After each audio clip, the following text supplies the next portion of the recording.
There's immediate reaction, of course, to the president's speech. Brit Hume called it a speech in search of a purpose.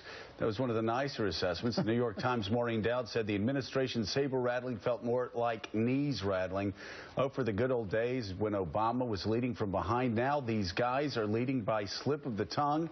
Amateur hour started when Obama dithered on Syria and failed to explain the strikes there. Obama's flip-flopping, ambivalent leadership led him to the exact place he never wanted to be. Unilateral instead of unified. Washington Post Dana Milbank, the president, in the space of his 16-minute address, was often at odds with himself.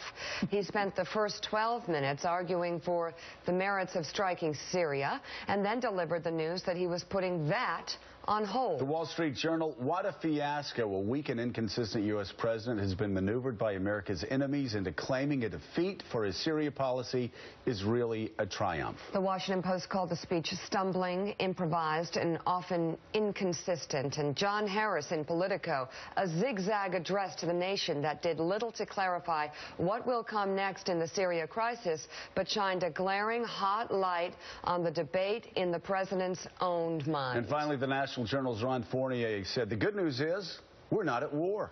The bad news is almost everything else about President Obama's handling of Syria, the fumbling and flip-flopping and marble-mouthing, undercut his credibility and possibly with it the ability to lead the nation and the world. And, Koki, if you dig into all of these assessments, they go to the contradictions, where the president says Assad is bad. He gassed little children. He is a beast. John Kerry and other administration officials comparing him to Hitler. And then in the next breath, oh, by the way, we're going to do a deal with him and Vladimir Putin. Right. And then in the next breath, it was a military threat that brought him to the table. And then in the next breath, we're not going to have a military strike attack. now. No, I mean, there's a reason that everybody is saying this is incoherent.